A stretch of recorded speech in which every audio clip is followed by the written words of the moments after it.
Terima kasih pemirsa, Anda kembali menyaksikan segmen Market Buzz. Kita akan berbincang melalui video conference bersama dengan Wawan Hendrayana, Vice President dari Infovesta. Kita saksikan bersama terlebih dahulu pemirsa data grafis mengenai rekomendasi saham dari Infovesta berikut ini. Yang pertama pemirsa ada perbankan yaitu BBCA direkomendasikan buy. Kemudian ICBP juga buy, INKP buy, Astra International juga direkomendasikan buy. Oke, tadi di awal-awal sudah kita bahas mengenai banking, khususnya BBRI yang belum lama ini menyentuh level rekor tertinggi pemirsa ya di 5.600.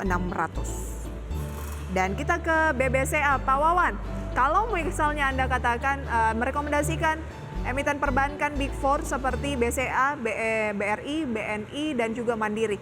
Dari pergerakan harga saham sebenarnya yang masih paling telat itu adalah BNI. Di mana rata-rata mengalami penguatan cukup signifikan, tapi BNI ini dalam 3 bulan terakhir sebenarnya masih minus dan dalam sepekan terakhir paling rendah kenaikannya hanya sekitar 2% lebih. Kenapa Anda merekomendasikan justru tadi dalam grafis saham pilihan adalah BBCA?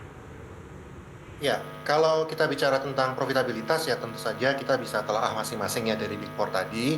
Ya memang BBNI ini salah satu yang kalau dibanding Big Four tadi ya memang paling rendah begitu. Makanya pergerakan sahamnya investor akan menunggu seperti apa langkah-langkah diambil oleh BNI untuk meningkatkan profitabilitasnya.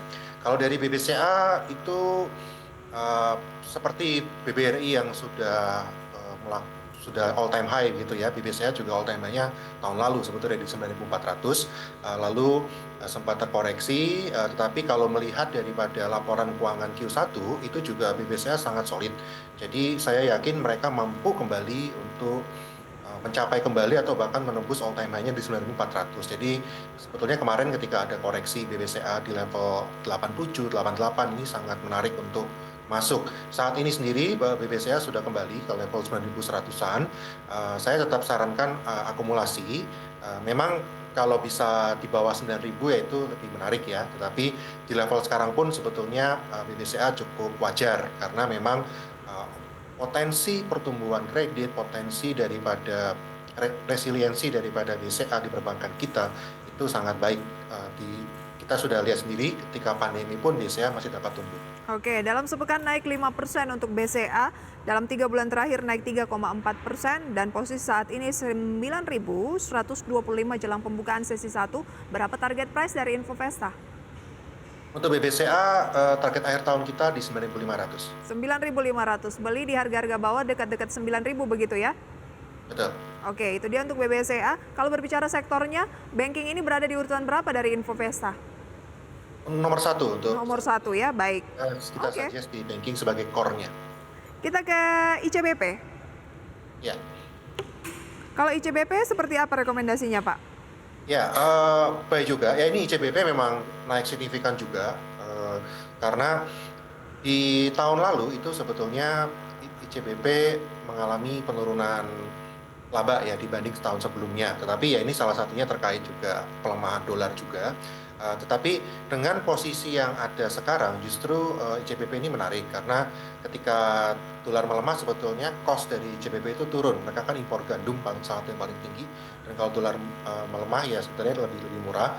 Lalu kita juga melihat bahwa di Q1 itu marginnya dari ICBP itu sudah mulai naik. Jadi kita percaya dengan penjualan yang kuat, dengan potensial bahwa cost-nya mereka akan turun, ya wajar saja kalau ICBP akan terus meningkat.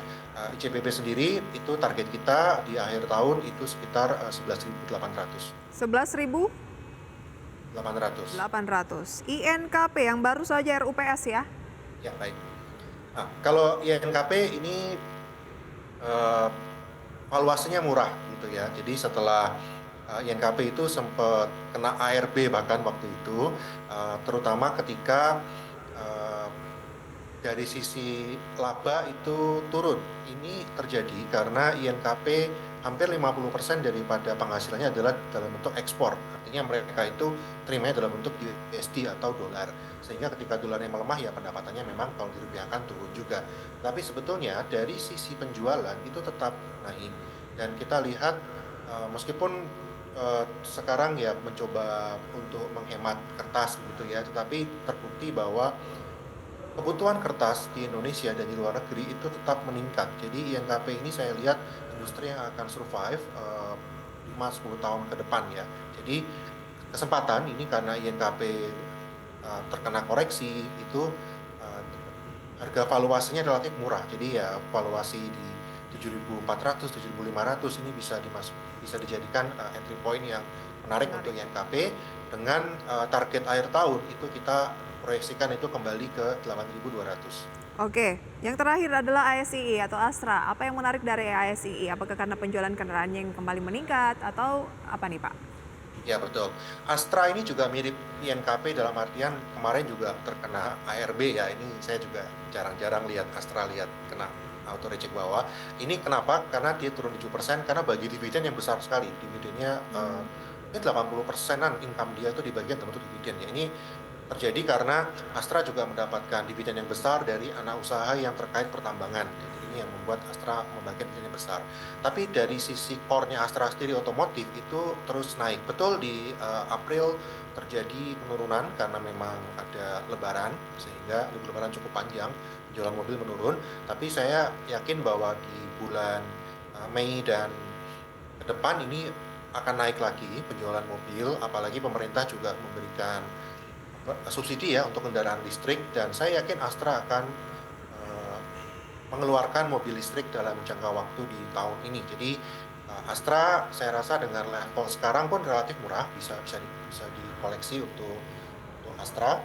Eh, Tahun ini ya harusnya Astra kalau dengan track yang ada ini bisa kembali ke level 7.200 sampai dengan 7.300. 7.200 sampai dengan 7.300 adalah target price dari Astra sampai dengan akhir tahun ini dari Infovesta. Begitu ya Pak Wawan ya. Oke, dan pembukaan perdagangan sudah berlangsung pemirsa, di mana indeks harga saham gabungan masih mencoba untuk bertahan di teritori positif, tetapi terkadang juga di negatif karena memang masih benar-benar di menit-menit awal pembukaan perdagangan sesi 1. Kami hadirkan informasinya usai jeda, tetaplah di segmen Market Buzz.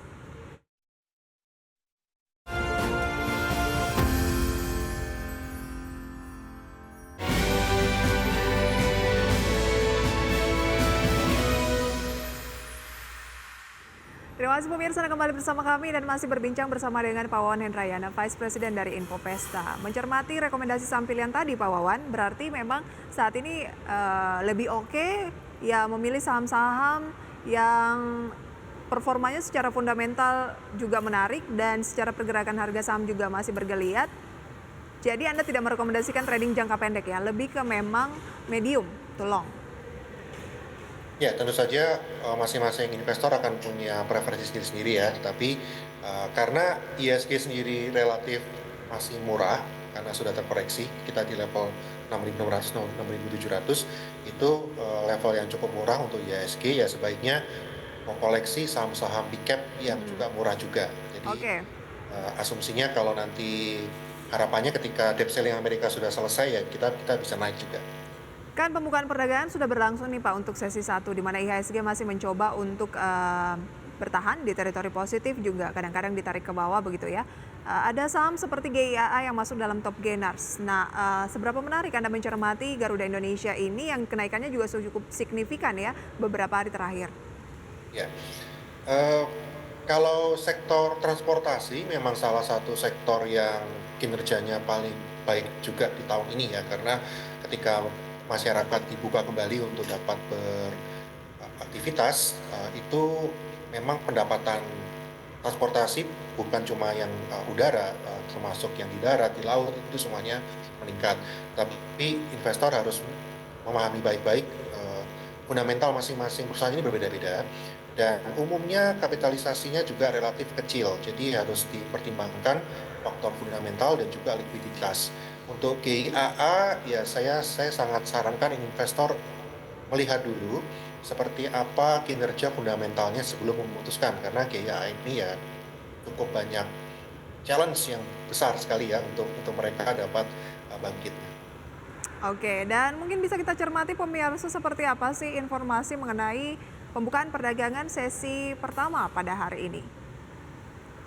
Dapat Anda saksikan di layar pemirsa ya, seperti apa untuk indeks harga saham gabungan yang pada pagi hari ini masih terus mencoba untuk bertahan di posisi 6.700, dan berikut adalah deretan saham-saham yang menjadi gainers based on value dan losers based on value. Mungkin jangan nggak usah panik pemirsa ya ketika saham Anda masuk dalam top losers, karena ini baru menit-menit awal, semua hal masih bisa terjadi. Berikut adalah gainers pemirsa ya, based on value dan juga losers yang mungkin bisa menjadi pertimbangan Anda dalam berinvestasi di sepanjang perdagangan hari ini. Pak Wawan, di layar ini kan sudah ada nih top gainers dan juga top losers. Ada yang menarik dari cermatan Anda untuk pembukaan perdagangan sesi 1 ini? Kalau dari mover ya yang cukup besar tadi ada Telkom ya. Ya Telkom juga dapat dipertimbangkan juga sih ya. Memang ini sedang ada berita tentang BTS yang sedang hot, tetapi sebetulnya kalau itu dan dari Pak Presiden kan sudah meminta agar itu dilanjutkan gitu ya. Ini sebenarnya kalau itu betul-betul dibuat sesuai dengan rencana ya menguntungkan untuk para emiten telekomunikasi. Oke, Telkom juga belum RUPS ya Pak ya? Ya, kalau Telkom ini kan salah satu yang cukup jadi hot biasanya adalah terkait kepemilikan dia atas Gotoh ya. Jadi sebetulnya kalau Gotohnya itu ada peningkatan, itu bisa jadi imbas positif untuk Telkom. Apa rekomendasi dari Infovesta untuk Telkom? Telkom sebetulnya rekomendasi kami dapat dilakukan akumulasi beli karena kami percaya Gotoh pun itu hanya sebagian kecil dari asetnya Telkom gitu. Jadi lebih kepada kita percaya bahwa pertumbuhan dari penggunaan data telekomunikasi di Indonesia akan terus meningkat. Jadi saya bisa rekomendasikan buy untuk Telkom tapi untuk long term. Untuk long term begitu ya. Tren apa yang terbentuk dari Telkom saat ini, Pak Wawan, dan strategi untuk masuknya bagaimana? Apakah current price? Ya, untuk Telkom sendiri saat ini itu memang di level yang sempat terkoreksi ya. Jadi untuk level sekarang sebetulnya relatif valuasinya murah, tetapi untuk Telkom saya sarankan tetap buy on weakness. Buy on weakness dulu ya untuk Telkom. Target price di posisi berapa Pak? Telkom sebetulnya kalau kita bicara long term, kalau kita bicara setahun ke depan tahun 2024 ya saya percaya bisa kembali lagi paling tidak ke level 5 ribuan itu sangat possible untuk Telkom. Oke. Sebelum kita akhiri Pak Wawan, terkait dengan perbincangan plafon utang Amerika Serikat kan masih cenderung agak buntu begitu ya. Kemudian belum ada kepastian. Kemudian dari dalam negeri asing sebenarnya membukukan net buy cukup signifikan di sepanjang pekan ini. Ada sekitar 2 miliar kayaknya, apa 2 triliun begitu ya sepanjang pekan ini Pak. Artinya asing masih sangat positif untuk Indonesia. Sektor apa yang harus dihindari? Kalau kita bicara tentang Indonesia yang sekarang sedang hot ya sektor konstruksi mungkin ya yang harus dipertimbangkan Oke, baik. selain itu? Eh, dan sektor energi juga harus dilihat karena eh, meskipun secara profitabilitas masih tinggi tapi harganya cenderung turun. Jadi untuk paling tidak 3 bulan ini ya energi harap hati-hati.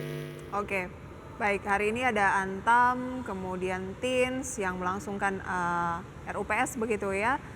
Tidak Anda rekomendasikan ya Pak Wawan ya?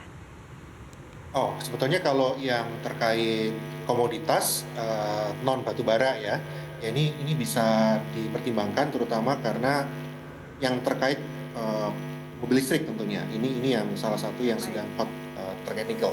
Oke, lebih ke nikel berarti ya. Betul. Sayang sekali banyak yang ingin kita bahas, waktu kita terbatas nih Pak Wawan. Next time kita ulas lagi. Tapi semoga apa yang kita perbincangkan bisa menjadi referensi sumber informasi untuk pemirsa di rumah. Sukses selalu untuk Pak Wawan, sampai berjumpa kembali. Selamat pagi. Sehat selalu.